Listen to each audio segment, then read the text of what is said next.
Okay officer இங்கே பாருங்க unit 6க்கு தான் ஓகேங்களா. ஸோ விடுதலை போராட்டத்தில் பெண்களின் பங்கு அப்படி சொல்லிட்டு டாபிக் இருக்கும். அதுக்கு ரிலேட்டடாக உள்ள கண்டென்ட் தான் இது சரிங்களா. ஸோ விடுதலை போராட்டத்தில் தமிழகத்தில் உள்ள பெண்களுடைய பங்கு என்னென்ன அப்படின்னு தான் பார்க்க போகிறோம். ஸோ யார் யார் பார்க்க போகிறோம் அப்படின்னாக்கா கேப்டன் லக்ஷ்மி, டாக்டர் முத்துலட்சுமி ரெட்டி, தர்மாம்பாள், மூலு ராமாமிர்த அம்மையார், நீலாம்பிகை அம்மையார், தில்லையாடி வள்ளியம்மை, ராணி மங்கம்மாள், அஞ்சலி அம்மாள், அம்புஜத்தம்மாள், அசலாம்பிகை அம்மையார் ஓகேங்களா. ஸோ இவங்களை பற்றி தான் நம்ம பார்க்க போகிறோம். சரி வாங்க வீடியோக்குள்ள போகலாம். ஃபஸ்ட்டு யாரை பார்க்க போகிறோம் அப்படின்னாக்கா கேப்டன் லக்ஷ்மி. ஸோ சென்னை உயர்நீதிமன்ற வழக்கறிஞரான டாக்டர் எஸ் சுவாமிநாதன், சமூக சேவகரான ஏவி அம்முக்குட்டி, இவங்களுக்கு மகளாக 1914ஆம் ஆண்டு அக்டோபர் 24 தான் லக்ஷ்மி அப்படின்றவங்க சென்னையில் பிறந்திருக்காங்க.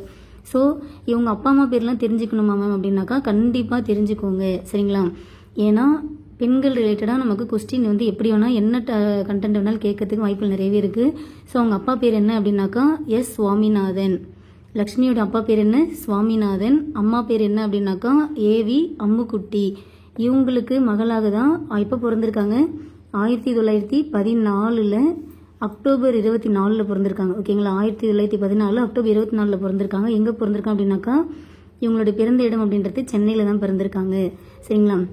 அந்த சுவாமிநாதர் அப்படின்றவர் யார் அப்படின்னாக்கா சென்னை உயர்நீதிமன்ற வழக்கறிஞராக இருந்திருக்காரு சரிங்களா. அம்முக்குட்டி அப்படின்றவங்க ஒரு சமூக சேவகராக இருந்திருக்காங்க ஓகேங்களா. ஸோ இவங்களுக்கு மகளாக தான் கேப்டன் லக்ஷ்மி அப்படின்றவங்க 1914ஆம் ஆண்டு அக்டோபர் 24 பிறந்திருக்காங்க. எங்கே பிறந்தாங்க சென்னையில் பிறந்திருக்காங்க. இவங்க வந்து 1938 காலகட்டத்தில் சென்னை மருத்துவக் கல்லூரியில் மருத்துவர் பட்டம் பெற்றிருக்காங்க சரிங்களா. ஸோ இவங்க வந்து மெடிக்கல் காலேஜில் படிச்சிருக்காங்க. எப்போ வந்து டாக்டர் பட்டம் பெற்றிருக்காங்க அப்படின்னாக்கா 1938. ஸோ பிறந்தது 1914, 1938 டாக்டர் பட்டம் வாங்கியிருக்காங்க. அடுத்தது சிங்கப்பூருக்கு கிபி 1940 சென்ற இவர் அங்குள்ள இந்திய தொழிலாளர்கள் ஏழைகளுக்கு மருத்துவ சேவை செய்து வந்திருக்காங்க ஓகேங்களா. ஸோ 38 வந்து டாக்டர் அந்த படிப்பெல்லாம் முடிச்சுட்டு 1940 காலகட்டத்தில் எங்கே போகிறாங்க அப்படின்னாக்கா சிங்கப்பூர் போகிறாங்க. அங்கே போயிட்டு இந்திய தொழிலாளர்கள் ஏழைகளுக்கு வந்து மருத்துவ சேவை அப்படின்றது செய்து வந்துட்டு இருந்திருக்காங்க. அப்போதான் வந்து நேதாஜி அவர்கள் ஓகேங்களா. ஸோ நேதாஜி சுபாஷ் சந்திர போஸ் அவர்கள் கிபி 1942 அந்த காலகட்டத்தில் சிங்கப்பூரில் இந்திய தேசிய ராணுவம் ஓகேங்களா INA அப்படின்ற ஒரு அமைப்பு வந்து தொடங்கியிருக்காங்க. அதனுடைய மகளிர் பிரிவாக ஜான்சி ராணி பெண்கள் படைப்பிரிவு கிபி 1943 ஜூலையில் உருவாக்கப்பட்டது ஓகேங்களா. ஸோ நேதாஜி அவர்கள் என்ன பண்றாங்க அப்படின்னாக்கா சிங்கப்பூர்ல வந்து இந்திய தேசிய ராணுவம் அப்படின்ற ஒரு அமைப்பை வந்து தொடங்குறாங்க. எந்த ஆண்டு தொடங்குறாங்க 1942 தொடங்குறாங்க. அதுல பெண்கள் படைப்பிரிவு அப்படின்றத 1943 வந்து உருவாக்குறாரு. அந்த பெண்கள் படைப்பிரிவு பேர் என்ன அப்படின்னாக்கா ஜான்சி ராணி ஓகேங்களா. அந்த பெண்கள் படைப்பிரிவோட பெயர் என்ன ஜான்சி ராணி ஓகேங்களா. ஜான்சி ராணி என்ற பெண்கள் படைப்பிரிவு ஒன்றை 1943 ஜூலை, இந்த மந்தையும் நீங்க நல்லா நோட் பண்ணிக்கணும் சரிங்களா. 1943 ஜூலைல தான் வந்து உருவாக்கியிருக்காரு. அதுக்கப்புறமேட்டுக்கா லக்ஷ்மி அப்படின்றவங்க என்ன பண்றாங்க அப்படின்னாக்கா இந்த ஜான்சி ராணி அப்படின்ற பெண்கள் படைப்பிரிவில் சேர்ந்து அதனுடைய தலைவராக நியமனம் பெற்றார் ஓகேங்களா. ஸோ லக்ஷ்மி வந்து 1914 அக்டோபர் 24 சென்னையில் பிறந்தாங்க. அப்புறம் சென்னை மருத்துவக் கல்லூரியில் 1938 டாக்டர் பட்டம் பெற்று வாங்கிட்டு 1940 காலகட்டத்தில் சிங்கப்பூருக்கு போகிறாங்க. ஸோ சிங்கப்பூர் போயிட்டு அங்கே என்ன பண்ணுறாங்க இந்திய தொழிலாளர்கள் ஏழைகளுக்கு மருத்துவ சேவை செய்து வந்துட்டு இருக்காங்க. ஸோ 1942 இந்த டைமில் நேதாஜி அவர்கள் சிங்கப்பூரில் என்ன பண்ணுறாங்க அப்படின்னாக்கா இந்திய தேசிய ராணுவம் அப்படின்ற ஒரு அமைப்பு உருவாக்குறாங்க. அதில் ஜான்சி ராணி என்ற பெயரில் ஒரு பெண்கள் படைப்பிரிவை 1943 ஜூலையில் உருவாக்கப்பட்டது ஓகேங்களா. இந்த ஜான்சி ராணி என்ற பெண்கள் படைப்பிரிவில் தலைவராக இந்த லக்ஷ்மி அவர்கள் நியமனம் பெற்றிருக்காங்க சரிங்களா. அடுத்து அதுக்கப்புறமேட்டுக்கா நேதாஜி அவர்கள் உருவாக்கிய ஆஜாத் ஹிந்த் எனப்படும் இந்திய சுதந்திரத்திற்கான தற்காலிக அரசின் மகளிர் அமைப்புக்கான அமைச்சராகவும் இருந்திருக்காரு. அப்போ நேதாஜி அவர்கள் இந்திய சுதந்திரத்திற்காக தற்காலிகமா வந்து ஒரு மகளிர் அமைப்பு அப்படின்றது உருவாக்கியிருக்காங்க. ஆஜாத் ஹிந்த் அப்படின்ற ஒரு அமைப்பு உருவாக்கியிருக்காங்க. அந்த சுதந்திரத்திற்கான தற்காலிக அரசியல் மகளிர் அமைப்புக்கான அமைச்சராக இவங்க யார் இருந்திருக்காங்க அப்படின்னாக்கா கேப்டன் லக்ஷ்மி அவர்கள் இருந்திருக்காங்க ஓகேங்களா. நேதாஜி அவர்கள் உருவாக்கிய ஆஜாத் ஹிந்த் எனப்படும் இந்திய சுதந்திரத்திற்கான தற்காலிக அரசில் மகளிர் அமைப்புக்கான அமைச்சராக இருந்தார். பின் இந்திய தேசிய ராணுவத்தில் இவருடன் பணியாற்றிய கர்னல் பிரேம்குமார் ஷெகால் என்பவரை 1947 இந்த காலகட்டத்தில் மார்ச் மாதத்தில் திருமணம் செய்து கொண்டு கான்பூரில் வாழ்ந்து வந்திருக்காங்க. சரிங்களா? ஸோ பிறந்தது 1914, படிச்சு முடிச்சது டாக்டர் வாங்கின பட்டம் பெற்றது 38, 40 சிங்கப்பூர் போறாங்க. அடுத்தது 42 INA இந்திய தேசிய ராணுவம் அப்படின்ற ஒரு அமைப்பை நேதாஜி உருவாக்குறாரு. அதுல 1943 ஜூலைல ஜான்சி ராணி என்ற பெயரில் ஒரு பெண்கள் படைப்பிரிவு உருவாக்குறாங்க. அதோடைய தலைவராக நம்ம லட்சுமி அவர்கள் பொறுப்பேற்கிறாங்க. அது மட்டும் இல்லாம ஆஜாத் ஹிந்த் எனப்படும் இந்திய சுதந்திரத்துக்கான தற்காலிக அரசில் மகளிர் அமைப்புக்கான அமைச்சராகவும் லட்சுமி அவர்கள் இருந்திருக்காங்க. ஓகேங்களா? அப்பொழுது அந்த இந்திய தேசிய ராணுவத்தில் கேப்டன் லட்சுமி அவருடன் பணியாற்றிய கர்னல் பிரேம்குமார் ஷெகால் இவங்கள திருமணம் பண்ணிக்கிறாங்க. எப்போ கல்யாணம் பண்ணிக்கிறாங்க அப்படின்னாக்கா 1947 மார்ச் மாதம். ஓகேங்களா? மேரேஜ் எப்போ நடக்குது? 1947 மார்ச் மாதம். அப்பதான் மேரேஜ் பண்ணிக்கிறாங்க. மேரேஜ் பண்ணிட்டு எங்க போயிடுறாங்க அப்படின்னாக்கா கான்பூர் போயிடுறாங்க. சரிங்களா? கான்பூர் போயிட்டு அங்க வாழ்ந்து வந்திருக்காங்க. அடுத்தது இந்திய கம்யூனிஸ்ட் கட்சி, மார்க்சிஸ்ட் அந்த கட்சியில 1971 சேர்ந்தார். ஓகேங்களா? ஸோ மேரேஜ் லைஃப்ல வாழ்ந்துட்டு இருக்கிற காலகட்டத்தில் அதுக்கப்புறமேட்டுக்கா 1971 ஓகேங்களா? ஆல்மோஸ்ட் நல்லா ஏஜ் நல்லாவே ஆயிருக்கும். அந்த டைம்ல இந்திய கம்யூனிஸ்ட் கட்சியில சேர்றாங்க. எப்போ சேர்றாங்க? 1971 சேர்றாங்க. இந்திய குடியரசுத் தலைவர் தேர்தலில் கிபி 2002 அப்துல் கலாமை எதிர்த்து இடதுசாரி கட்சிகளின் சார்பில் போட்டியிட்டு இருக்காங்க. இது முக்கியமானது. சரிங்களா? சோ குடியரசுத் தலைவர் தேர்தல் 2002 நடந்துச்சு. அப்பொழுது அப்துல் கலாம் அவர்களை எதிர்த்து இடதுசாரி கட்சிகளின் சார்பில் போட்டியிட்டவர் யார் அப்படின்னாக்கா கேப்டன் லட்சுமி. இது ரொம்ப முக்கியமானது, நோட் பண்ணிக்கோங்க. அடுத்தது கேப்டன் லட்சுமிக்கு பத்ம விபூஷன் விருது, என்ன விருதுன்னு பாத்துக்கணும், பத்ம விபூஷன் விருது. ஓகேங்களா? எப்ப கொடுக்கப்பட்டது? 1998 வழங்கப்பட்டது. சரிங்களா? சோ பத்ம விபூஷன் விருதானது 1998 வழங்கப்பட்டது. மேலும் இவங்க 2012 இயற்கை எழுதியிருக்காங்க. சரிங்களா? சோ இந்த கண்டென்ட் அப்படின்றத நான் உங்களுக்கு திரும்ப திரும்ப சொல்றேன் அப்படின்றப்ப உங்களுக்கு ஆட்டோமேட்டிக்கா நல்லா மைண்ட்ல பதிஞ்சிரும். இப்ப நம்ம ரிவிஷன் கொடுக்கலாம் வாங்க. கேப்டன் லட்சுமி பொறுத்த வரைக்கும் அவங்க அம்மா அப்பா பேர் என்ன அப்படின்னாக்கா எஸ் சுவாமிநாதன், ஏவி அம்முக்குட்டி. ஓகேங்களா? அப்படியே ரிவிஷனை எடுத்துக்கோங்க. பாருங்க, ஃபர்ஸ்ட் டைம் யாரை பாக்குறோம்? கேப்டன் லட்சுமி அவர்களை பாக்குறோம். ஓகே, இவங்க அப்பா பேர் என்ன? எஸ் சுவாமிநாதன். ஓகேங்களா? அவங்க அப்பா பேரு எஸ் சுவாமிநாதன். இவர் சென்னை ஹைகோர்ட்டோடைய வழக்கறிஞராக இருந்திருக்கார். ஓகேங்களா? அவங்க அம்மா பேர் என்ன அப்படின்னாக்கா ஏவி அம்முக்குட்டி. அம்மா பேர் என்ன? ஏவி அம்முக்குட்டி. இவங்க ஒரு சமூக சேவகராக இருந்திருக்காங்க. ஓகே, இவங்க 2 பேருக்கு மகளாக எந்த ஆண்டு பிறக்கிறாங்க? 1914 அக்டோபர் 24 பிறக்கிறாங்க. எங்க பிறக்கிறாங்க? சென்னையில பிறக்கிறாங்க. ஓகே, அதுக்கப்புறமேட்டுக்கா மருத்துவ பட்டம் பெற்றாங்க 1938. எங்க? சென்னை மருத்துவக் கல்லூரி. ஓகேங்களா? ஸோ மெடிக்கல் காலேஜ் சென்னை இருக்கு பார்த்தீங்களா? ஸோ சென்னை மெடிக்கல் காலேஜ், அதாவது சென்னை மருத்துவக் கல்லூரியில டாக்டர் பட்டம் அப்படின்றது இப்போ எப்போ வாங்குறாங்க அப்படின்னாக்கா 1938 வாங்குறாங்க. அதுக்கப்புறமேட்டுக்கா 1940 எங்க போறாங்க? சிங்கப்பூர் போறாங்க. சிங்கப்பூர் போயிட்டு அங்க உள்ள இந்திய தொழிலாளர்கள், ஏழைகளுக்கு மருத்துவ சேவை செய்து வராங்க. ஓகேங்களா? அதே டைம்ல 1942 இந்த காலகட்டத்தில் சிங்கப்பூர்ல நேதாஜி அவர்கள் என்ன பண்றாரு? இந்திய தேசிய ராணுவம். ஓகேங்களா? இந்திய தேசிய ராணுவம் அப்படின்ற ஒரு அமைப்பு உருவாக்குறாரு. அந்த அமைப்பு உருவாக்கிட்டு 1943 ஜூலைல இந்த இந்திய தேசிய ராணுவம் இந்த அமைப்புல ஜான்சி ராணி என்ற பெயரில், ஓகேங்களா, ஜான்சி ராணி என்ற பெயரில் ஒரு மகளிர் படைப்பிரிவு உருவாக்குறாரு. அந்த மகளிர் படைப்பிரிவோட தலைவராக யாரு பொறுப்பேற்கிறாங்க அப்படின்னாக்கா கேப்டன் லட்சுமி அவர்கள் பொறுப்பேற்கிறாங்க. அது மட்டும் இல்லாம நேதாஜி அவர்கள் உருவாக்கிய ஆஜாத் ஹிந்த், ஓகேங்களா, நேதாஜி அவர்கள் உருவாக்கிய ஆஜாத் ஹிந்த் எனப்படும் இந்திய சுதந்திரத்திற்கான தற்காலிக அரசில் மகளிர் அமைப்பிற்கான அமைச்சராகவும் இருந்திருக்காங்க. ஓகேங்களா? ஸோ இந்த டைம்ல அவர் கூட வேலை செஞ்ச யாரு? கர்னல் பிரேம்குமார். ஓகேங்களா? கர்னல் பிரேம்குமார் ஷெகால் அப்படின்றவங்கள திருமணம் பண்ணிக்கிறாங்க. எப்போ கல்யாணம் பண்ணிக்கிறாங்க அப்படின்னாக்கா 1947 மார்ச் மாசம். சரிங்களா? 1947 மார்ச் மாதத்துல கல்யாணம் பண்ணிக்கிட்டு எங்க போயிடுறாங்க அப்படின்னாக்கா கான்பூர் போயிடுறாங்க. ஸோ கான்பூர்ல போய் வாழ்ந்துட்டு வந்துட்டு இருக்காங்க. அதுக்கப்புறமேட்டுக்கா 1971 இந்த காலகட்டத்தில் இந்திய கம்யூனிஸ்ட் கட்சி, ஓகேங்களா, மார்க்சிஸ்ட் அப்படின்ற இந்திய கம்யூனிஸ்ட் கட்சியில் சேர்ந்துக்கிறாங்க. எப்போ சேர்ந்துக்கிறாங்க? 1971 சேர்ந்துக்கிறாங்க. அதுக்கப்புறமேட்டுக்கா 2002 இந்த காலகட்டத்தில் இந்திய குடியரசுத் தலைவர், ஓகேங்களா, ஸோ குடியரசுத் தலைவர் தேர்தல் நடக்குது. அதில் வந்து அப்துல் கலாம், ஏபிஜே அப்துல் கலாம் அவர்களை எதிர்த்து இடதுசாரி, ஓகேங்களா, இடதுசாரி கட்சிகளின் சார்பில் போட்டியிட்டார். யார் அப்படின்னாக்கா கேப்டன் லட்சுமி. எந்த ஆண்டு? 2002. அதுக்கப்புறமேட்டுக்கா இவங்களுக்கு வந்து பத்ம விபூஷன் விருது. என்ன விருது? பத்ம விபூஷன் விருது, சரிங்களா. ஸோ பத்ம விபூஷன் விருதுன்றது எப்போ கொடுக்குறாங்க? 1998 வழங்கப்பட்டது. பத்ம விபூஷன் விருது 1998 வழங்கப்பட்டது. இயற்கை எழுதினது அப்படின்றது 2012 இயற்கை எழுதியிருக்காங்க, சரிங்களா ஆஃபீஸர். ஸோ இவ்வளோதான் நமக்கு யாரை பற்றின டீட்டெயில் அப்படின்னாக்கா கேப்டன் லட்சுமி. ஸோ நாம் வந்து கண்டென்ட்டை வந்து ஒரு டைம் 3 டைம் நல்லா படிச்சுக்கிட்டோம். படித்ததை இந்த மாதிரி நம்ம ஒரு பேப்பர் வச்சு அப்படியே எழுதி பார்க்கணும். இந்த மாதிரி நீங்கள் எழுதி பார்க்குறப்ப உங்களுக்கு நல்லா மைண்டில் பதிஞ்சிடும், ஓகேங்களா. ஷோராக சொல்கிறேன், இந்த 11 நிமிஷத்தில் உங்களுக்கு லக்ஷ்மி பற்றி நல்லா மைண்டில் டேட்டா பதிஞ்சிருக்கும். ஸோ இதுவே உங்களுக்கு ரிவிஷனுக்கு போதுமானது, சரிங்களா ஆஃபீஸர்.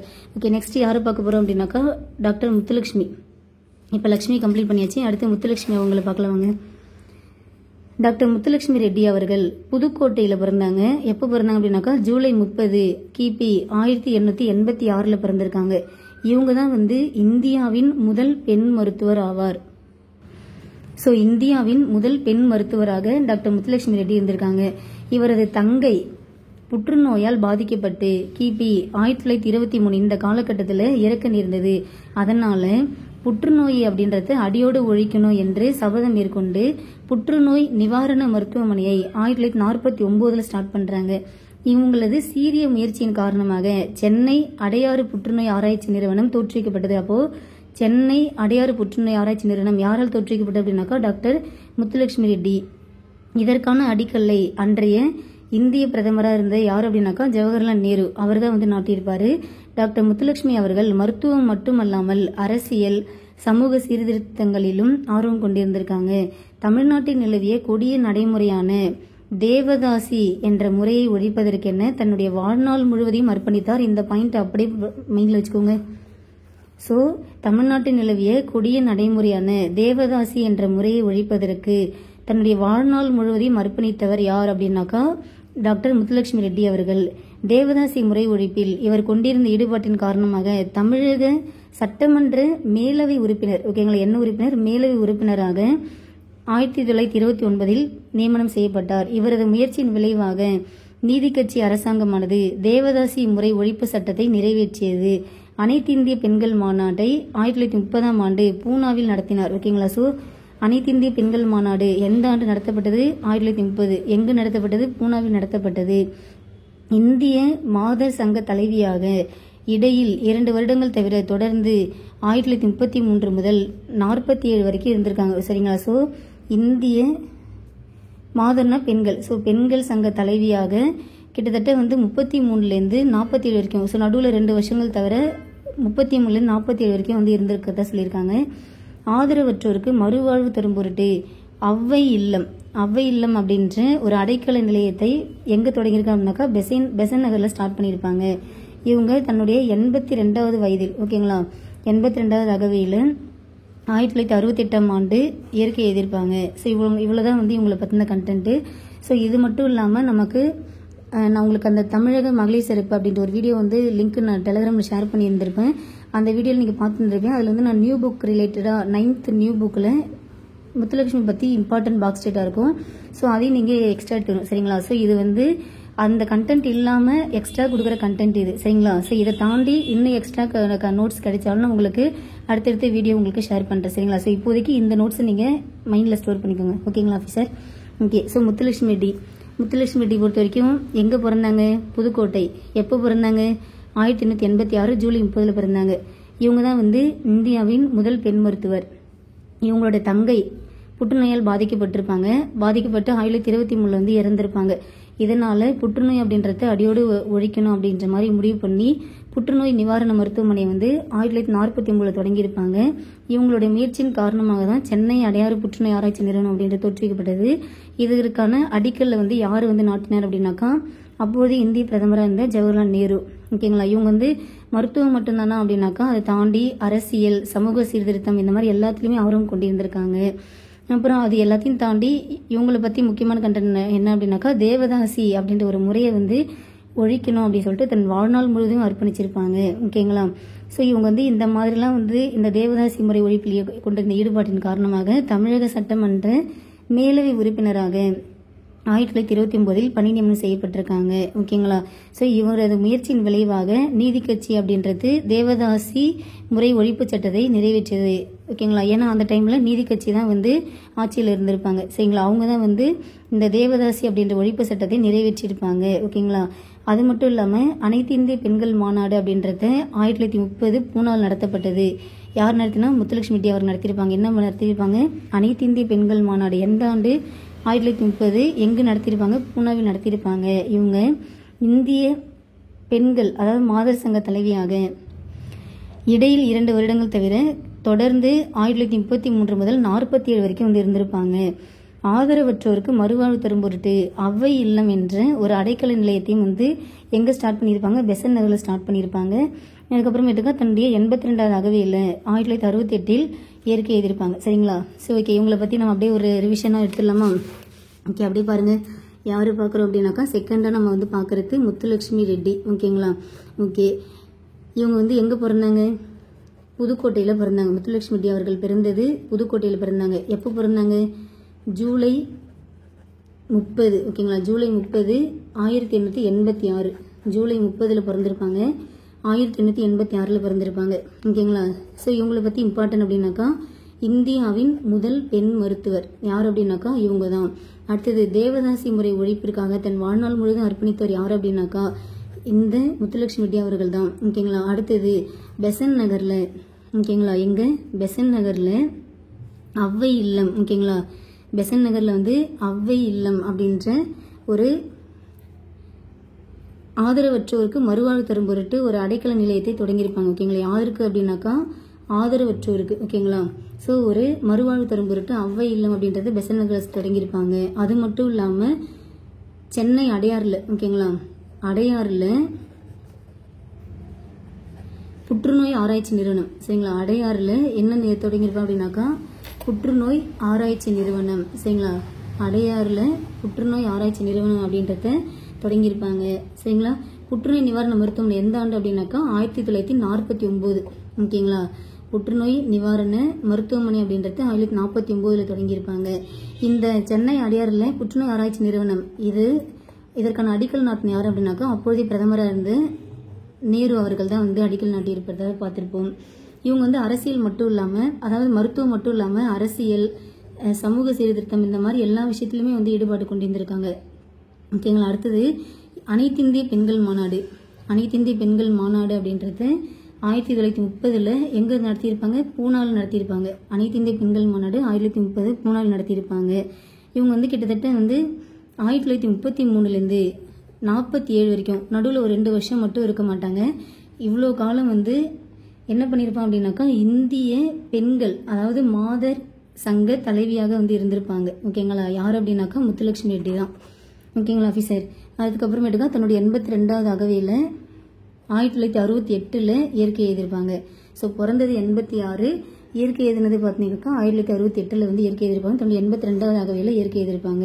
ஸோ இதுதான் நமக்கு முத்துலட்சுமி ரெட்டி பற்றின கண்டென்ட். சரிங்களா ஆஃபீஸர்? ஸோ அதே மாதிரி இந்த தேவதாசி முறை ஒழிப்பு சட்டத்தை கொண்டு வந்தது அரசாங்கம் எது அப்படின்னாக்கா நீதி கட்சி தான். ஏன்னா அந்த டைமில் நீதி கட்சி தான் வந்து ஆட்சியில் இருந்திருப்பாங்க. சரிங்களா ஆஃபீஸர்? ஓகே, இப்போ நாம் லக்ஷ்மி பார்த்தாச்சு. அடுத்தது டாக்டர் முத்துலட்சுமி ரெட்டி இவங்களை பற்றி நாம் வந்து கம்ப்ளீட் பண்ணிட்டோம். அடுத்தது யாரை பார்க்க போகிறோம் அப்படின்னாக்கா டாக்டர் எஸ் தர்மாம்பாள். இவங்களை பற்றி என்ன இருக்குன்றது பார்க்கலாம். இவங்க வந்து தஞ்சாவூர் அருகில் உள்ள கருந்தட்டான்குடியில் பிறந்த தர்மாம்பாள் சித்த மருத்துவம் பயின்றவங்க. ஒவ்வொரு பாயிண்ட்டுமே ரொம்ப ரொம்ப முக்கியமானது. சரிங்களா ஆஃபீஸர்? நீங்கள் இப்போ இந்த சித்த மருத்துவம் அப்படின்னு பார்க்குறீங்கன்னாக்கா இது நமக்கு ஒரு முக்கியமான பாயிண்ட். சரிங்களா? ஏன்னா நமக்கு எப்படி வேணால் கொஸ்டின் கேட்பாங்க. ஸோ இவங்க வந்து எங்கே பிறந்தாங்க? கருந்தட்டான்குடி, இது வந்து தஞ்சாவூர் பக்கத்தில் இருந்திருக்கு. சித்த மருத்துவம் பயின்று வந்திருக்காங்க. சென்னையில் மருத்துவமனை ஒன்றை தொடங்கியதுடன் பொது சேவைகளையும் ஈடுபட்டாங்க. அப்போ இவங்களும் வந்து சென்னையில் வந்து ஒரு மருத்துவமனை ஒன்று சித்த மருத்துவம் ரிலேட்டடாக ஒரு மருத்துவமனை ஸ்டார்ட் பண்ணி பொது சேவையிலும் ஈடுபட்டிருக்காங்க. தந்தை பெரியாரின் கருத்துக்களால் ஈர்க்கப்பட்ட இவர் ரொம்ப ரொம்ப முக்கியமானது இது. ஓகேங்களா, தந்தை பெரியாரின் கருத்துக்களால் ஈர்க்கப்பட்டவங்க யார் அப்படின்னாக்கா டாக்டர் எஸ் தர்மாம்பாள். இது ரொம்ப முக்கியமானது ஆஃபீஸர், நோட் பண்ணிக்கோங்க. விதவைகள் மறுமணம், கலப்பு மனம், பெண் கல்வி போன்றவற்றில் ஆர்வம் காட்டியிருக்காங்க. ஓகேங்களா, ஸோ பெரியாருடைய கருத்துக்களால் ஈர்க்கப்பட்ட இவங்க விதவைகள் மறுமணம், கலப்பு மனம், பெண் கல்வி போன்றவற்றில் ஆர்வம் காட்டியிருக்காங்க. அடுத்தது தமிழ் இலக்கிய வளர்ச்சியிலும், சரிங்களா, தமிழ் இலக்கிய வளர்ச்சியிலும் தமிழிசை இயக்க வளர்ச்சியிலும் அதிக ஆர்வம் கொண்டிருந்தனர். எல்லாமே முக்கியமானது. ஓகேங்களா, இதெல்லாம் எக்ஸாம்ல கேட்டிருக்காங்க. தமிழ் இலக்கிய வளர்ச்சியிலும் தமிழ் இசை இயக்க வளர்ச்சியிலும் அதிக ஆர்வம் கொண்டிருந்திருக்காங்க. சமுதாயத்தில் கிபி 1940ஆம் ஆண்டு வரை தமிழ் ஆசிரியர்களுக்கு மதிப்பில்லை, ஊதியமும் உயர்த்தப்படவில்லை. எனவே இழவு வாரம் என்ற போராட்டத்தை தொடங்கினார். ரொம்ப ரொம்ப முக்கியமானது ஆஃபீஸர். ஸோ இந்த தர்மாம்பாள் பற்றி பார்க்குற எல்லாமே இம்பார்ட்டன்ட். இவங்க வந்து என்ன பண்ணியிருக்காங்க அப்படின்னாக்கா 1940 வரைக்குமே தமிழ் ஆசிரியர்களுக்கு அப்படின்றது மதிப்பே இல்லாமல் இருந்திருக்கு. அவங்களுக்கு வந்து ஊதிய உயர்வும் வந்து அளிக்கப்படாமல் இருந்திருக்கு. எனவே என்ன பண்ணியிருக்காங்க அப்படின்னாக்கா இழவு வாரம் அப்படின்ற ஒரு போராட்டத்தை நடத்தியிருக்காங்க. அது என்ன போராட்டம்? இழவு வாரம். இதை நோட் பண்ணிக்கோங்க.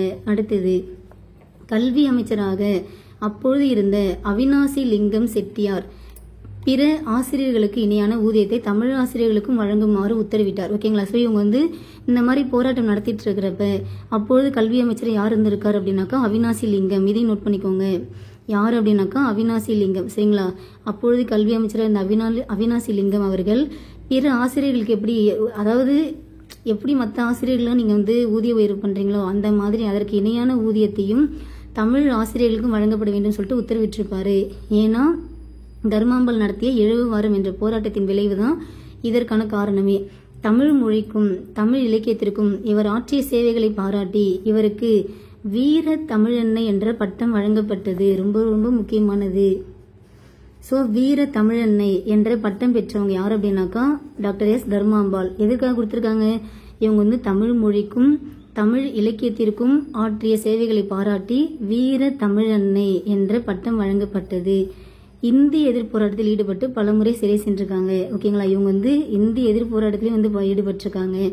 அது மட்டும் இல்லாமல் சென்னை மாணவர் மன்ற தலைவராக 10 ஆண்டுகள் பணியாற்றிருக்காங்க. சரிங்களா, சென்னை மாணவர் மன்ற தலைவராக எத்தனை ஆண்டுகள் பணியாற்றிருக்காங்க? 10 ஆண்டுகள் பணியாற்றிருக்காங்க. அடுத்தது ஈவே ராமசாமி நாயக்கருக்கு பெரியார் என்ற பட்டத்தையும் எம்.கே. தியாகராஜ பாகவதருக்கு ஏழிசை மன்னர் என்ற பட்டத்தையும் வழங்கியவர் இவரே. ஓகேங்களா, அதாவது பெரியார். ஓகேங்களா, ஈவே ராமசாமி இருக்கார் பார்த்தீங்களா, அவருக்கு பெரியார் என்ற பட்டம் வந்து வழங்கப்பட்டது 1938. இந்த காலகட்டத்தில் பெரியார் என்ற பட்டத்தை கொடுத்துருப்பாங்க. பெண்கள் எல்லாருமே இருந்திருப்பாங்க. நீலாம்பிகை, தர்மாம்பாள் இவங்க எல்லாருமே இருந்திருப்பாங்க அந்த மகளிர் கூட்டத்தில். ஸோ அந்த மகளிர் கூட்டம், ஓகேங்களா, ஸோ பெண்கள் மாநாட்டில் பெரியார் அப்படின்ற பட்டத்தையும் வந்து யார் கொடுத்துருக்கதா சொல்லியிருக்காங்க? தர்மாம்பாள் அவர்கள் தான் கொடுத்துருக்கதாகும். அது மட்டும் இல்லாமல் எம்.கே. தியாகராஜ பாகவதருக்கு, ஓகேங்களா, தியாகராஜ பாகவதர் இவருக்கு ஏழிசை மன்னன் என்ற பட்டத்தையும் வந்து வழங்கி வந்து யார் அப்படின்னாக்கா தர்மாம்பாள் தான். ஆஃபீஸர், இந்த கண்டென்ட்டே நமக்கு போதுமானது. ஏன்னா எல்லாமே எக்ஸாம் பாயிண்ட் ஆஃப் வியூ நம்ம கேட்ட கொஸ்டின் தான்.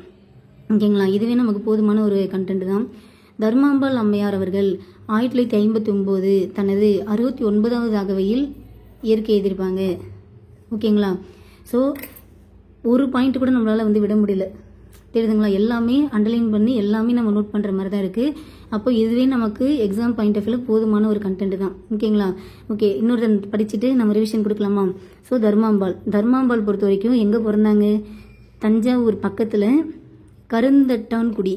சரிங்களா, தஞ்சாவூர் பக்கத்தில் கருந்தட்டான்குடி அப்படின்ற ஊரில் பிறந்திருக்காங்க. இவங்க வந்து சித்த மருத்துவம் பயின்றிருக்காங்க. அடுத்தது சென்னையில் மருத்துவமனை அப்படின்றத ஸ்டார்ட் பண்ணியிருக்காங்க. தந்தை பெரியாரின் கருத்துக்களால் ஈர்க்கப்பட்டிருக்காங்க. அதனால விதவைகள் மறுமணம், கலப்பு மனம், பெண் கல்வி போன்றவற்றில் ஆர்வம் காட்டியிருக்காங்க.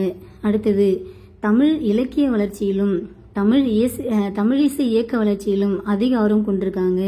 கிட்டத்தட்ட 1940 வரைக்குமே ஸ்கூலில் வந்து தமிழ் ஆசிரியர்களுக்கு அப்படின்றது ஒரு மதிப்பே இல்லாமல் இருந்திருக்கு. அவங்களுக்கு வந்து ஊதிய உயர்வுன்றது கொடுக்கப்படாமல் இருந்திருக்கு. அதனால இதை பார்த்த தர்மாம்பாள் அவர்கள் என்ன பண்ணியிருக்காங்க அப்படின்னாக்கா இழவு வாரம் அப்படின்ற ஒரு போராட்டம் தொடங்கியிருக்காங்க. இந்த போராட்டத்தின் விளைவாக அப்பொழுதே கல்வி அமைச்சராக இருந்த அவினாசி லிங்கம் அவர்கள் பிற ஆசிரியர்களுக்கு இணையான ஊதியத்தை தமிழ் ஆசிரியர்களும் வழங்குமாறு உத்தரவிட்டிருப்பாரு. ஓகேங்களா? ஸோ இதுலேயும் அவங்க வந்து வின் பண்ணியிருப்பாங்க.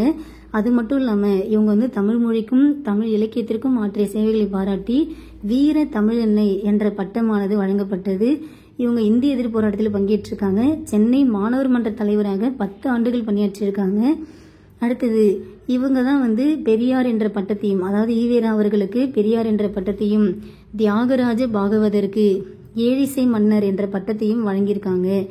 இப்படிலாம் இருந்த இவ்வளோ விஷயங்கள் செஞ்ச நம்மளுடைய தர்மாம்பாள் அவர்கள் தன்னுடைய 69வது அகவியில் 1959 இயற்கை எழுதியிருக்காங்க. ஓகே, நம்ம ரிவிஷன் கொடுத்துடலாங்களா? தர்மாம்பாள். ஸோ ஓகே, தர்மாம்பாள் பற்றி நம்ம என்னென்ன பார்த்தோம் பாருங்க. இப்போ நம்ம 3வது யார் ரிவிஷன் பண்ணுறோம்? Doctor S Dharmambal. ஓகேங்களா? ஸோ தர்மாம்பாள் பொறுத்த வரைக்கும் எங்கே பிறந்தாங்க? கருந்தட்டான்குடி. எங்கே பிறந்தாங்க? கருந்தட்டான்குடி. இந்த கருந்தட்டான்குடின்றது எங்கே இருக்குது? தஞ்சாவூர் பக்கத்தில் இருக்குது. ஓகே, இவங்க வந்து என்ன பயின்றாங்க அப்படின்னாக்கா சித்த மருத்துவம். இவங்க படித்தது சித்த மருத்துவம் படிச்சிருக்காங்க. படிச்சுட்டு சென்னையில் மருத்துவமனை அப்படின்றது சென்னையில் வந்து ஒரு மருத்துவமனை தொடங்கி பொது சேவை செய்து வந்திருக்காங்க. அதுக்கப்புறமேட்டுக்கா பெரியாரின் கருத்துக்களால் ஈர்க்கப்பட்டு, ஓகேங்களா? ஸோ பெரியாரின் கருத்துக்களால் ஈர்க்கப்பட்டவங்க யார் அப்படின்னாக்கா தர்மாம்பாள் தான். ஈர்க்கப்பட்டு விதவை மறுமணம், ஓகேங்களா? ஸோ விதவைகளுக்கான மறுமணம், அது மட்டும் இல்லாமல் கலப்பு திருமணம், ஓகேங்களா? ஸோ கலப்பு திருமணம், அடுத்தது பெண் கல்வி, ஓகேங்களா? ஸோ இந்த மாதிரி விஷயத்துக்கெல்லாம் வந்து இவங்க பாடுபட்டிருக்காங்க. இந்திய எதிர்ப்பு போராட்டத்திலேயே வந்து பாடுபட்டிருக்காங்கன்னு சொல்லலாம். ஓகேங்களா? அடுத்தது கிட்டத்தட்ட 1940 காலகட்டம் வரைக்குமே தமிழ் ஆசிரியர்களுக்கு என்ன ஆச்சு அப்படின்னாக்கா ஊதிய உயர்வு அப்படின்றது கொடுக்கப்படாமல் இருந்திருக்கு. அதனால இவங்க என்ன பண்ணாங்க? இழவு வாரம் அப்படின்ற ஒரு போராட்டத்தை ஸ்டார்ட் பண்ணியிருக்காங்க. இந்த போராட்டத்தின் விளைவாக அப்போதைய கல்வி அமைச்சராக இருந்தது யார் அப்படின்னாக்கா அவினாசி லிங்கம். ஸோ திரு அவினாசி லிங்கம் அவர்கள் இந்த மாதிரி பிற ஆசிரியர்களுக்கு இணையான ஊதியத்தை தமிழ் ஆசிரியர்கள் வழங்க வேண்டும் சொல்லிட்டு உத்தரவிட்டிருப்பாரு. அடுத்தது இவங்க வந்து தமிழ் மொழிக்கும், ஓகேங்களா? ஸோ இவங்க தமிழ் மொழிக்கும் தமிழ் இலக்கியத்திற்கும், ஓகேங்களா? ஸோ தமிழ் மொழிக்கும் தமிழ் இலக்கியத்திற்கும் ஆற்றிய சேவையை பாராட்டி இவங்களுக்கு என்ன பட்டம் கொடுக்கப்பட்டது? வீர தமிழன்னை. ஸோ வீர தமிழன்னை என்ற பட்டம் பெற்றவங்க யார் அப்படின்னாக்கா டாக்டர் எஸ் தர்மாம்பாள். ஓகேங்களா? அடுத்தது இவங்க சென்னை மாணவர் தலைவர், ஓகேங்களா? சென்னை மாணவர் மன்ற தலைவராக எத்தனை ஆண்டுகள் இருந்திருக்காங்க? 10 ஆண்டுகள் இருந்திருக்காங்க. சரிங்களா? சென்னை மாணவர் மன்ற தலைவராக 10 ஆண்டுகள் இருந்திருக்காங்க. அடுத்தது இவங்க தான் வந்து ஈவேரா அவர்களுக்கு பெரியார் என்ற பட்டத்தையும், ஓகேங்களா? அடுத்தது தியாகராஜ பாகவதர், ஓகேங்களா? தியாகராஜ பாகவதருக்கு என்ன பட்டம் கொடுத்திருப்பாங்க? ஏழிசை மன்னன், ஓகேங்களா? தியாகராஜ பாகவதற்கு ஏழிசை மன்னர் அப்படின்ற பட்டத்தையும் வந்து கொடுத்துருப்பாங்க. யார் கொடுத்தா அப்படின்னாக்கா தர்மாம்பாள் தான் கொடுத்துருதா சொல்லியிருப்பாங்க. ஓகேங்களா ஆஃபீஸர்? ஸோ இவ்வளோ விஷயங்கள் இவங்களை பற்றி நம்ம வந்து சொல்லிகிட்டே இருக்கலாம். இவங்க வந்து தமிழ் இலக்கிய வளர்ச்சியிலும் தமிழ் இசை இயக்க வளர்ச்சியிலும் அதிக ஆர்வம் கொண்டிருந்திருக்காங்க. ஓகேங்களா? ஸோ தமிழ் இலக்கிய வளர்ச்சி, அடுத்தது தமிழ் இசை இயக்க வளர்ச்சி, ஓகேங்களா? தமிழ் இசை இயக்க வளர்ச்சியிலும் வந்து ஆர்வம் கொண்டிருந்திருக்காங்க. இவ்வளோ விஷயங்கள் பண்ண நம்ம தர்மாம்பாள் அவர்கள் தன்னுடைய 69வது அகவையில் 1959 இயற்கை எழுதினாங்க. ஓகேங்களா? ஸோ இதுதான் நமக்கு தர்மாம்பாள் பற்றின ரிவிஷன் கண்டென்ட். ஓகேங்களா? ஸோ ஈஸியாக இருக்குங்களா உங்களுக்கு படிக்கிறதுக்கு? கண்டிப்பாக ரிவிஷனுக்கு ரொம்ப யூஸ்ஃபுல்லாக இருக்கும். ஸோ நீங்கள் படிக்கிறீங்க அப்படின்னாக்கா இதே மாதிரி படிங்க. ஓகே, நம்ம 3 பேர் வந்து பார்த்துருக்கோம். இப்போ அடுத்து யாரை பார்க்க போகிறோம் அப்படின்னாக்கா மூவலூர் ராமாமிர்த அம்மையார். கண்டிப்பாக மூவலூர் ராமாமிர்த அம்மையார், முத்துலட்சுமி ரெட்டி, இவங்களை பற்றிலாம் கொஸ்டின் வந்து எக்ஸாமில் கண்டிப்பாக இருக்கும். ஓகேங்களா? ஸோ மூவலூர் ராமாமிர்த அம்மையார் இவங்களை பார்த்தீங்க அப்படின்னாக்கா திருவாரூரில் 1883 பிறந்திருக்காங்க. ஓகேங்களா? ஸோ எங்கே பிறந்திருக்காங்க? திருவாரூரில் பிறந்திருக்காங்க. எப்போ பிறந்திருக்காங்க? 1883 பிறந்திருக்காங்க. மயிலாடுதுறைக்கு அருகில் உள்ள மூவலூர் என்ற கிராமத்தில் வளர்ந்துருக்காங்க. ஸோ பிறந்ததுன்னு பார்த்தினாக்கா திருவாரூரில், ஆனால் வளர்ந்தது அப்படின்றது மயிலாடுதுறைக்கு அருகில் உள்ள மூவலூர் அப்படின்ற கிராமத்தில் வளர்ந்துருக்காங்க. அதனால தான் இவங்களுக்கு மூவலூர் ராமாமிர்தம் என்று பெயர் வழங்கப்பட்டது. இவங்க இசை வேளாளர் குலத்தை சார்ந்தவங்க. சரிங்களா? எந்த குலம்? இசை வேளாளர் அப்படின்ற குலத்தை சார்ந்தவங்க. பழங்காலத்தில் இந்த குலத்தில் பிறந்த பெண்கள் இறைப்பணிக்கும் கலைப்பணிக்கும் அர்ப்பணிக்கப்பட்டனர். கால மாற்றத்தில் இந்த சமூகமானது பிரபுக்களிடமும் அரசர்கள் ஜமீன்தார்களிடமும் சிக்கி சீரழிக்கப்பட்டது. இதனால ராமாமிர்த அம்மையார் தம் குலத்து பெண்கள் தாழ்ந்த நிலையில் இருப்பதையும் பல்வேறு வழிகளில் துன்புறுத்தப்படுவதையும் உணர்ந்து அவங்களுடைய விடுதலைக்காக தனது வாழ்வையே அர்ப்பணிப்பது அப்படின்ற மாதிரி முடிவு செஞ்சிருப்பாங்க. நாடு முழுவதும் தங்கள் இன பெண்களுக்கு இழைக்கப்படும் அநீதிகளை விலக்கி அவர்களுடைய விடுதலைக்கு ஆதரவு திரட்டியிருப்பாங்க. காங்கிரஸ் கட்சியில் தன்னை இணைத்துக் கொண்ட இவர், எந்த கட்சி? காங்கிரஸ் கட்சி. சரிங்களா? ஸோ காங்கிரஸ் கட்சியில் தன்னை இணைத்துக் கொண்ட இவர் மயிலாடுதுறையில் 1925ஆம் ஆண்டு இசை வேளாளர் மாநாட்டை கூட்டினார். ஓகேங்களா? ஸோ மயிலாடுதுறை, ஏன்னா அவங்க மயிலாடுதுறையில தான் வளர்ந்துருப்பாங்க. கரெக்டுங்களா? ஸோ அந்த இடத்துல 1925 இசை வேளாளர் மாநாடு. ஓகேங்களா? ஸோ இசை வேளாளர் மாநாடு 1925 கூட்டியிருப்பாங்க. இவங்களுடைய சுயசரிதை புதினம் எது அப்படின்னாக்கா தாசிகளின் மோசவலை அல்லது மதிப்பெற்ற மைனர் என்ற நாவல் தாசிகளின் அவல நிலையை வெளிச்சத்தில் கொண்டு வந்தது. இதை நோட் பண்ணிக்கோங்க. இவங்களுடைய சுயசரிதை என்ன அப்படின்னாக்கா அது ஒரு புதினமா இருக்கு.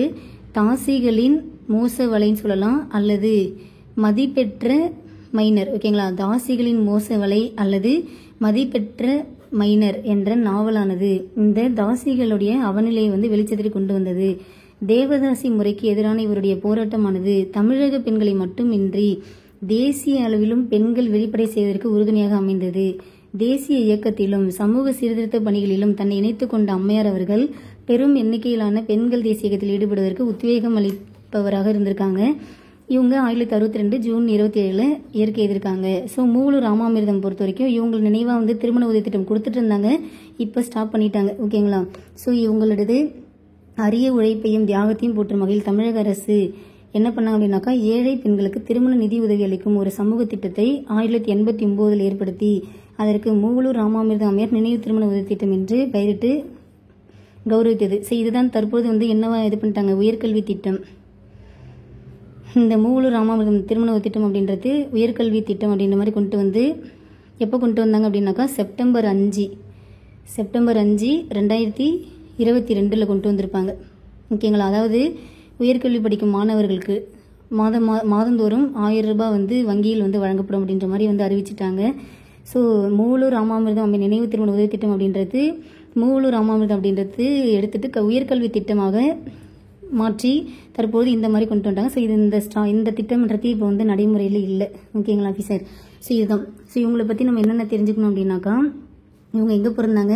திருவாரூரில் பிறந்தாங்க. எந்த ஆண்டு பிறந்தாங்க? 1983 பிறந்தாங்க. எங்கே வளர்ந்தாங்க அப்படின்னாக்கா மயிலாடுதுறைக்கு அருகிலுள்ள மூவலூர் அப்படின்ற கிராமத்தில் வளர்ந்தாங்க. அதனால இவங்களுக்கு மூவலூர் ராமாமிர்தம் என்று பெயர் வழங்கப்பட்டது.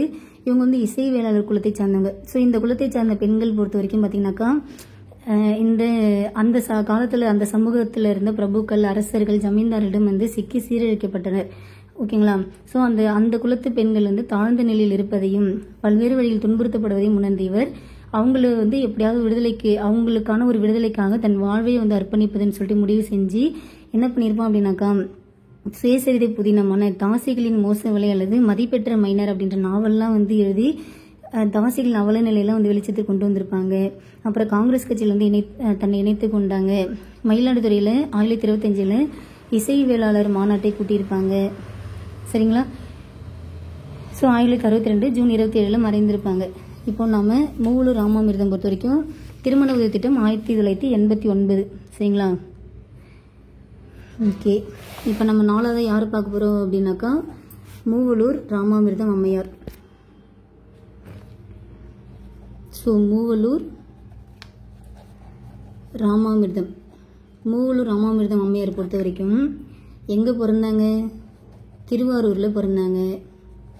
எப்போ பிறந்தாங்க? 1983 பிறந்தாங்க. எங்கே வளர்ந்தாங்க?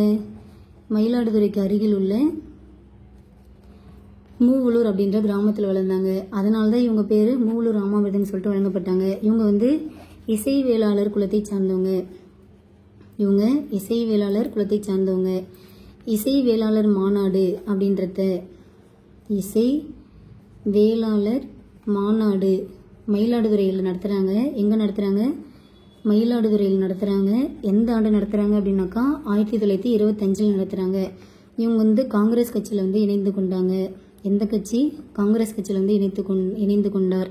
அதாவது இவங்க குலத்தை சார்ந்த பெண்கள் வந்து அந்த சமூகத்தில், அதாவது அந்த காலத்தில் இருந்த பிரபுக்கள், அரசர்கள், ஜமீன்தார்களிடம் வந்து சிக்கி சீரழிக்கப்பட்டனர். அவங்களுக்கு வந்து விடுதலை சுதந்திரமாக இருக்கணும் அப்படின்ற மாதிரி அவங்களுக்காக தன்னுடைய வாழ்வை வந்து அர்ப்பணித்தவங்களா இருந்திருப்பாங்க இந்த மூலூர் ராமாமிர்தம் அம்மையார். ஓகேங்களா? ஸோ இவங்களுடைய சுயசரிதை என்ன? இவங்களுடைய சுயசரிதை புதினம் அப்படின்றது என்ன அப்படின்னாக்கா, தாசிகளின் மோசவலை, தாசிகளின் மோசவலை அல்லது தாசிகளின் மோசவலை அல்லது மதிப்பெற்ற மைனர், தாசிகளின் மோசவலை அல்லது மதிப்பெற்ற மைனர். சரிங்களா? இந்த நாவல் தான் அவங்க வந்து எழுதியிருப்பாங்க. ஸோ இவங்க வந்து தன்னுடைய வாழ்க்கையில் வந்து இவ்வளோ விஷயங்கள் பண்ணிட்டு கிபி 1962 ஜூன் 27 இயற்கை எழுதியிருப்பாங்க. ஓகேங்களா? 1962 ஜூன் 27, 83 பிறந்திருப்பாங்க. 62 ஜூன் 27 இயற்கை எழுதியிருப்பாங்க. யார் அப்படின்னாக்கா மூலூர் ராமாமிர்தம் அம்மையார். ஸோ இந்த கண்டென்ட்டே நமக்கு போதுமானது, இம்பார்ட்டன்ட் தான். ஓகேங்களா? சரி, ஓகே. இப்போ நம்ம 4 பேர் பார்த்துருக்கோம். லக்ஷ்மி அவர்கள், அடுத்தது முத்துலட்சுமி ரெட்டி, அடுத்தது தர்மாம்பாள், மூலூர் ராமாமிர்தம். இதுக்கப்புறம் நமக்கு வந்து கண்டென்ட் கம்மி தான், டக்குன்னு பார்த்துடலாம். அடுத்து நீலாம்பிகை அம்மையார். ஸோ நீலாம்பிகை அம்மையார் பொறுத்த வரைக்கும் 1903 43 வரைக்கும் இவங்களுடைய காலம். இவங்க வந்து மறைமலை அடிகளுடைய மகள். ஓகேங்களா? யாருடைய பொண்ணு அப்படின்னாக்கா மறைமலை அடிகள் இருக்காங்க பார்த்தீங்களா, அவருடைய பொண்ணு தான் இவங்க. தந்தையை போலவே தனித்தமிழ் பற்றுடையவங்களா இருந்திருக்காங்க. ஏன்னா தனித்தமிழ் இயக்கம் அப்படின்றது யார் தொடங்கியிருப்பாங்க? தனித்தமிழ் இயக்கம் 1916 மறைமலை அடிகள் தொடங்கியிருப்பாங்க. சரிங்களா? இவரது தனித்தமிழ் கட்டுரையானது வடசொல் தமிழ் அகரவரிசை. ஓகேங்களா? அதாவது இவங்க என்னென்ன எழுதியிருக்காங்க பாருங்களேன். இவரது தனித்தமிழ் கட்டுரை, அடுத்தது வடசொல் என்று தமிழ் அகரவரிசை, முப்பெண்மணிகள் வரலாறு. இந்த முப்பெண்மணிகள் வரலாறு ரொம்ப ரொம்ப முக்கியமானது. முப்பெண்மணிகள் வரலாறு, பட்டினத்தார் பாராட்டிய மூவர். யார் அப்படின்னாக்கா இவங்க தான் எழுதியிருப்பாங்க. ஆகிய நூல்களை தனித்தமிழில் எழுத விரும்புவோருக்கு மிகவும் பயனுள்ளனவாக விளங்குகின்றன. சரிங்களா? ஸோ இவங்களுடையது என்னென்ன நூல்கள் அப்படின்னாக்கா தனித்தமிழ் கட்டுரை, வடசொல் என்று தமிழ் அகரவரிசை, முப்பெண்மணிகள் வரலாறு, பட்டினத்தார் பாராட்டிய மூவர். ஓகேங்களா? ஸோ இதுதான் நமக்கு நீலாம்பிகை அம்மையாரை பொறுத்த வரைக்கும். ஓகேங்களா ஆஃபீஸர்? ஸோ நீலாம்பிகை அம்மையார் பொறுத்த வரைக்கும் வந்து அவங்களுடைய காலம் என்ன? 1903 1943. 1903 1943. அவங்க அப்பா பேர் என்ன? மறைமலை அடிகள். ஸோ மறைமலை அடிகளுடைய மகள் தான் இந்த நீலாம்பிகை அம்மையார். சரிங்களா? இவங்க தந்தையை போலவே தனித்தமிழ் பற்றுடைய இருந்திருக்காங்க. இவங்க எழுதுனது பார்த்தீங்கன்னாக்கா தனித்தமிழ் கட்டுரை. இவங்க எழுதுனது என்னென்ன அப்படின்னாக்கா தனித்தமிழ் கட்டுரை. அடுத்தது வடசொல்லேருந்து தமிழ் அகரவரிசை எழுதியிருப்பாங்க. அடுத்தது பார்த்தீங்க அப்படின்னாக்கா ரொம்ப முக்கியமானது முப்பெண்மணிகள் வரலாறு. முப்பெண்மணிகள் வரலாறு யார் அப்படின்னாக்கா நீலாம்பிகை அம்மையார் தான். அடுத்தது பட்டினத்தார் பாராட்டிய மூவர். இது ரெண்டுமே ரொம்ப முக்கியமான நோட் பண்ணிக்கோங்க. முப்பெண்மணிகள் வரலாறும் பட்டினத்தார் பாராட்டிய மூவர். இதெல்லாம் வந்து இவங்களுடைய நூல்களாகும். சரிங்களா? ஓகேங்களா? ஓகே. அடுத்தது தில்லையடி வள்ளியம்மை. ஸோ தில்லையடி வள்ளியம்மைலாம் வந்து நீங்கள் அதாவது எப்பயுமே வந்து மறக்கக்கூடிய ஒரு நபர் சொல்லலாம் தில்லையடி வள்ளியம்மை பொறுத்த வரைக்கும். ஓகேங்களா ஆஃபீஸர்? ஸோ தில்லையடி வள்ளியம்மை அப்படின்னு பார்த்தீங்க அப்படின்னாக்கா கிபி 1898 பிறந்தாங்க. எங்கன்னா தென்னாப்பிரிக்காவில் ஜோகன்ஸ்பர்க் அப்படின்ற ஊரில் பிறந்திருப்பாங்க. ஓகேங்களா? இவங்க பெற்றோர் பார்த்தீங்கன்னாக்கா முனுசாமி, மங்களம் அப்படின்றவங்க வந்து தில்லையடியை சார்ந்தவங்க. முனுசாமின்றவர் வந்து புதுச்சேரியை சார்ந்தவங்க. எங்கே வாழ்ந்து வந்தாங்க அப்படின்னாக்கா நாகை மாவட்டம் தில்லையாடி அப்படின்ற ஊரில் தான் வாழ்ந்து வந்திருக்காங்க. அவங்க அப்பா வந்து நெசவு தொழில் செய்து வந்திருக்காரு. அதுக்கப்புறமேட்டுக்கா தென்னாப்பிரிக்காவில் போயிட்டு காய்கறி கடை வச்சுட்டு வந்திருக்காரு. இவங்களுக்கு சிறப்பேர் என்ன அப்படின்னாக்கா வீர தமிழ் மங்கை. வீர தமிழன்னை என்ற பட்டம் பெற்றவங்க தர்மாம்பாள். ஓகேங்களா? வீர தமிழன்னை என்ற பட்டம் பெற்றது தர்மாம்பாள். தெரியுதுங்களா? வீர தமிழ் மங்கை அப்படின்னாக்கா தில்லையடி வள்ளியம்மை. இவங்க 1913 தென்னாப்பிரிக்க நாட்டின் திருமண பதிவு சட்டப்படியும் கிறிஸ்துவ மத சட்டப்படியும் நடைபெறாத திருமணங்கள் செல்லாது என அந்த நாட்டு உச்சநீதிமன்றம் வந்து தீர்ப்பளிச்சிருக்கும். அதனால வால்ட்ரஸ்ட் அப்படின்ற இடத்துல போராட்டம் நடந்திருக்கும். அதில் வந்து தில்லையாடி வள்ளியம்மை வந்து கைது செய்யப்பட்டாங்க. எப்போ அப்படின்னாக்கா 1913 டிசம்பர் 23.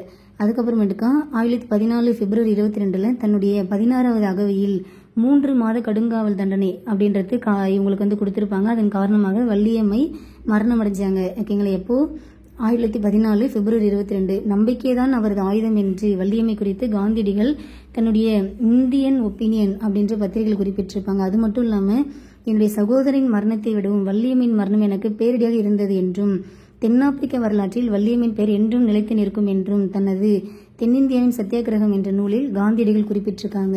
சரிங்களா. அடுத்தது சத்தியாகிரக வேள்வி பணிக்கு முதல் களப்பலியாகி காந்தியடிகளை மகாத்மா என்ற உயர்நிலை நோக்கி திருப்பிய பெருமையானது தில்லையாடி வள்ளியம்மையை சாரும்.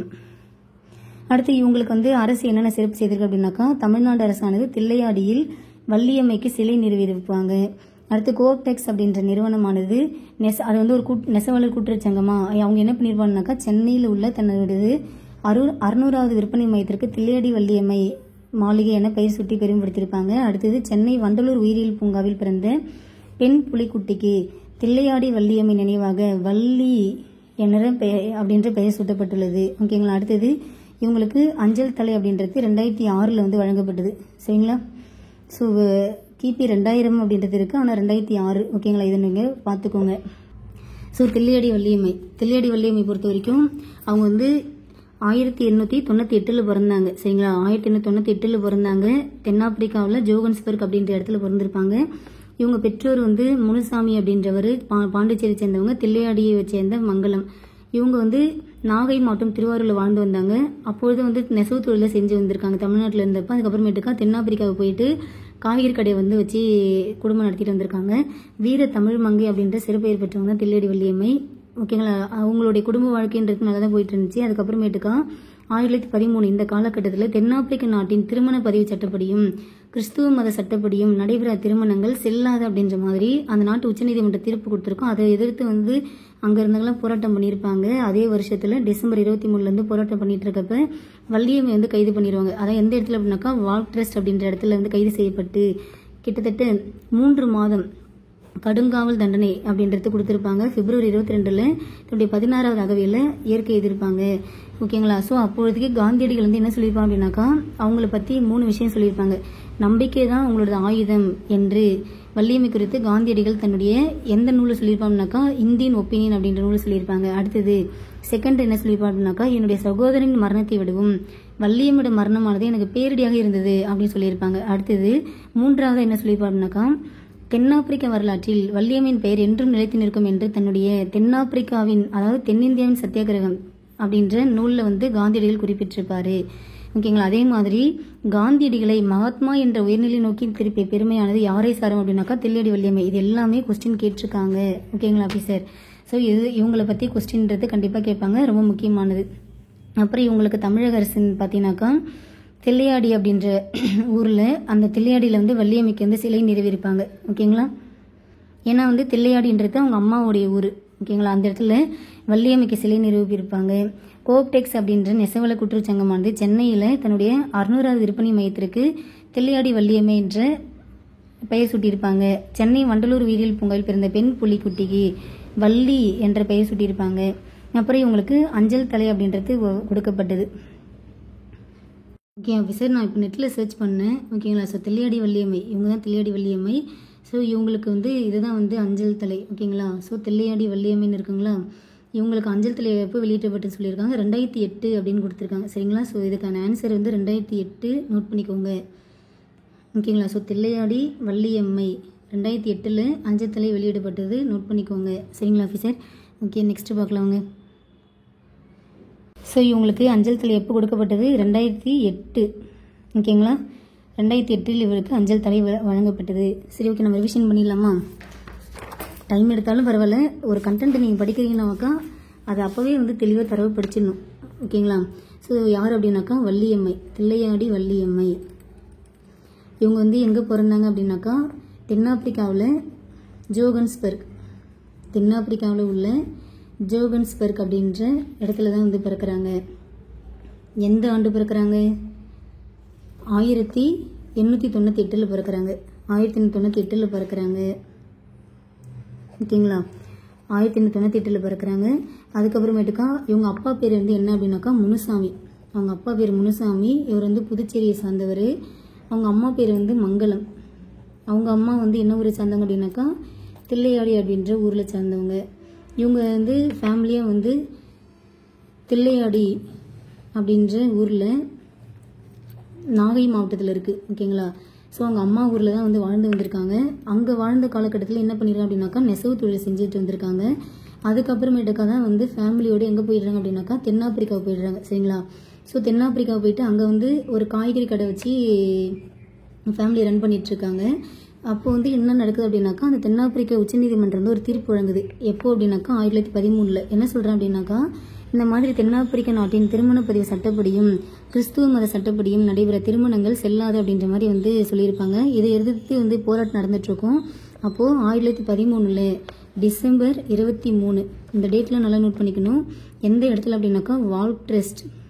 ஓகேங்களா, வால்க்ரெஸ்ட் அப்படின்ற இடத்துல தில்லையாடி வந்து கைது செய்யப்படுறாங்க.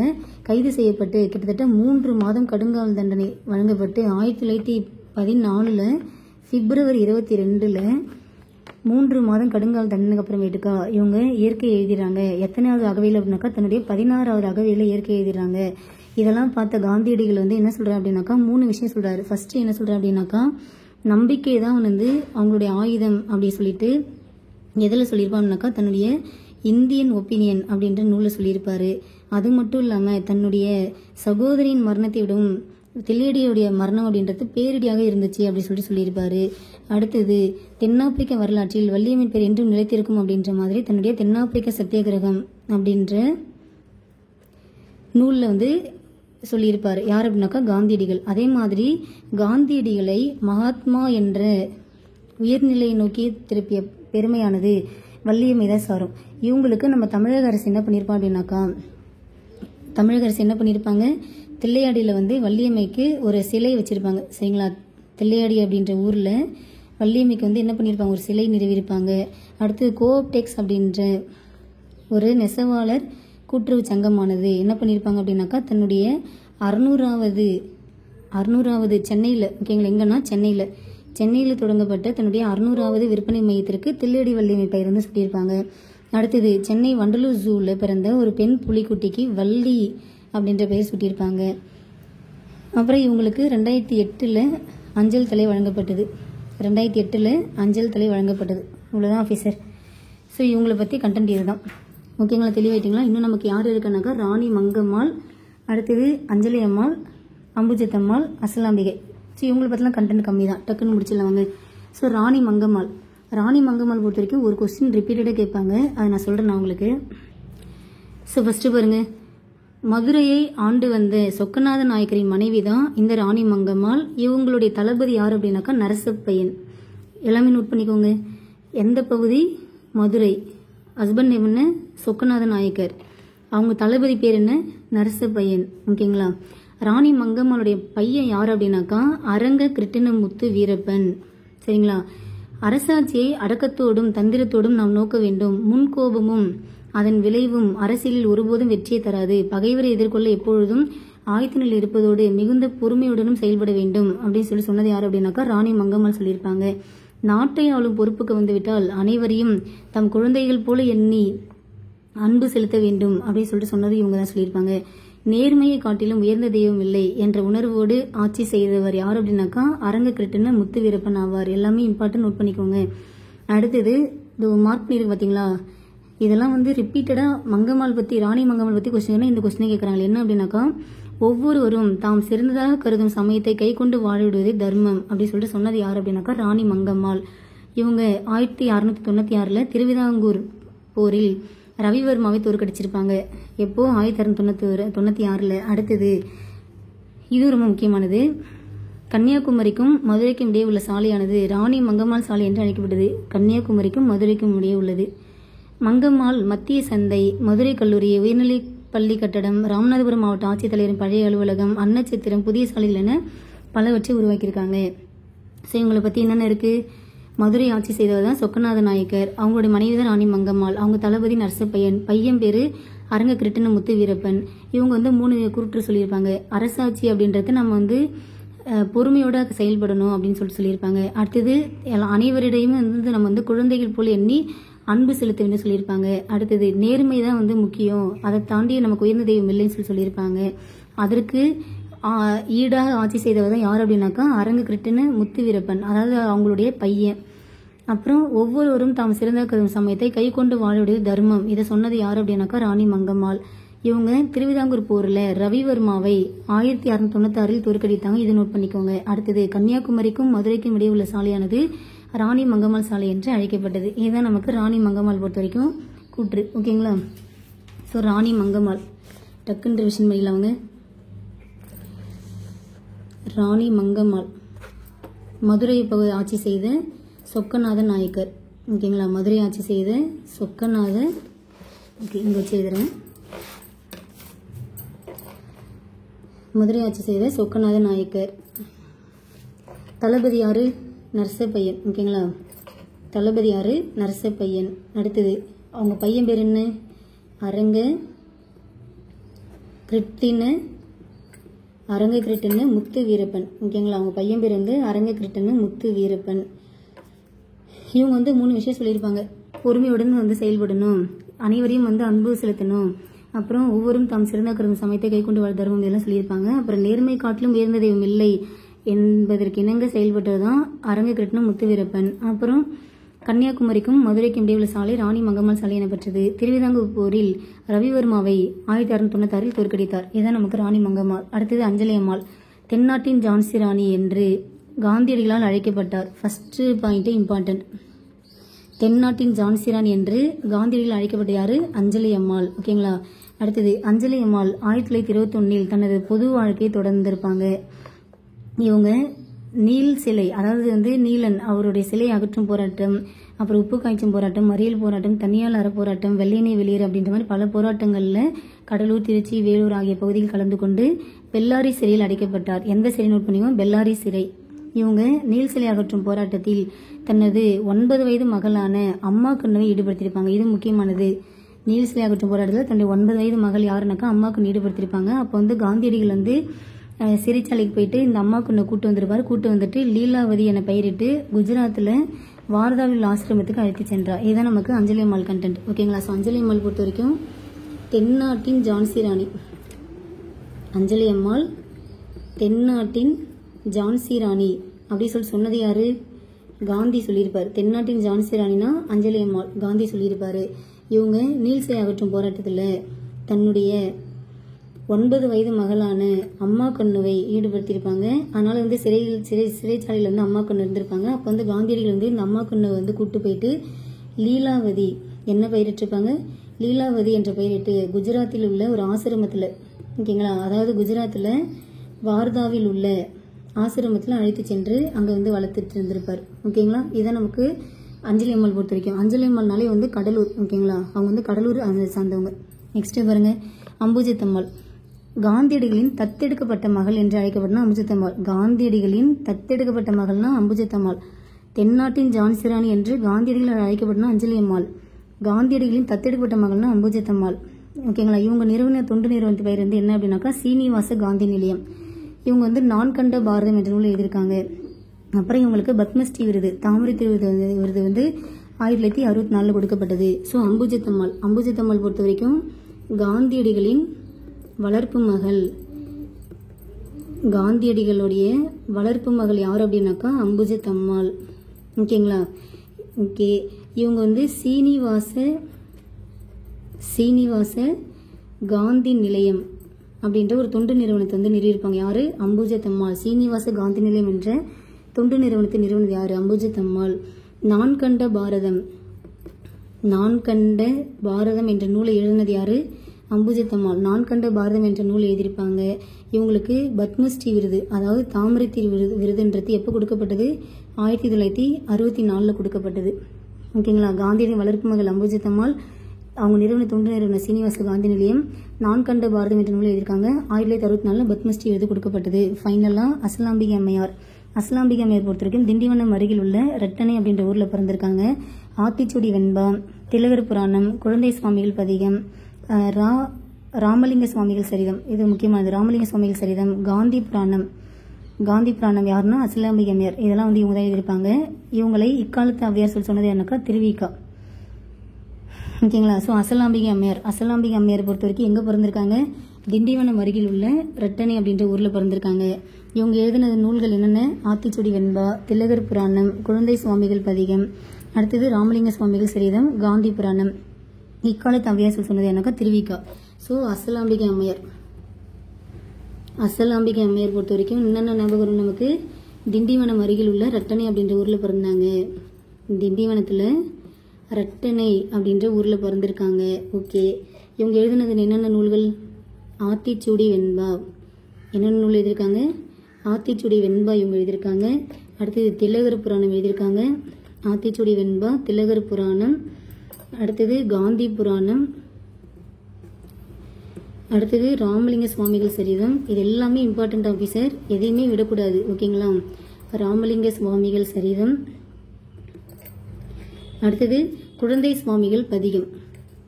ஓகேங்களா. குழந்தை. ஸோ நீங்கள் புக்காக வச்சு பார்க்குறப்ப உங்களுக்கு வந்து எல்லாமே மைண்டில் பதியுமா அப்படின்னாக்கா டவுட்டு தான். ஆனால் நீங்கள் என்ன பண்ணணும்? இந்த மாதிரி ரிட்டர்ன் பண்ணி படித்து பார்க்கணும். குழந்தை சுவாமிகள் பதிகம் இவங்க தான் எழுதியிருப்பாங்க. ஓகேங்களா. ஸோ இந்த நூல்கள்லாம் கேட்டிருக்காங்க. ஆத்திச்சூடி வெண்பா, திலகர் புராணம், காந்தி புராணம், ராமலிங்க சுவாமிகள் சரிதம், அடுத்தது குழந்தை சுவாமிகள் பதிகம். இதெல்லாம் யார் எழுதினா அப்படின்னாக்கா அசலாம்பிகை அம்மையார் தான் எழுதியிருப்பாங்க. இவங்களை இக்கால ஔவையார் அப்படி சொன்னது யாரு? அசலாம்பிகை அம்மையாரை இக்கால ஔவையார் அப்படி சொன்னது யார் அப்படின்னாக்கா திருவிக்கா சொல்லியிருப்பார். ஓகேங்களா. இக்கால ஔவையார் சொன்னது யாரு? திருவிக்கா அவர்கள் சொல்லியிருப்பாங்க. ஓகேங்களா. ஓகே ஆஃபீஸர், ரொம்ப டைம் எடுத்துட்டேன்னு நினைக்கிறேன். ஸோ உங்களுக்காக தான் இவ்வளோ தூரம் நான் உட்காந்து ஸ்டெப் எடுத்து பண்ணுறேனே. சரிங்களா. ஸோ ஒரு விஷயத்த நான் உங்களுக்கு கொடுக்கணும் அப்படின்னாக்கா திருப்தியாக கொடுக்கணும் அப்படின்ற ஒரு நோக்கம் தான் என்னுடைய நோக்கமே. ஸோ இங்கே பாருங்கள். ஸோ எப்படி இருந்த புக்கை நம்ம எந்த அளவுக்கு நம்ம வந்து அண்டர்லைன் பண்ணி படித்தாச்சு பார்த்தீங்களா? இவ்வளோ தான். ஸோ இவ்வளோ தான் நமக்கு பெண்கள் ரிலேட்டடான கண்டென்ட்டு. ஸோ இதுவே உங்களுக்கு போதுமானது தான். ஓகேங்களா. Okay officer, thank you.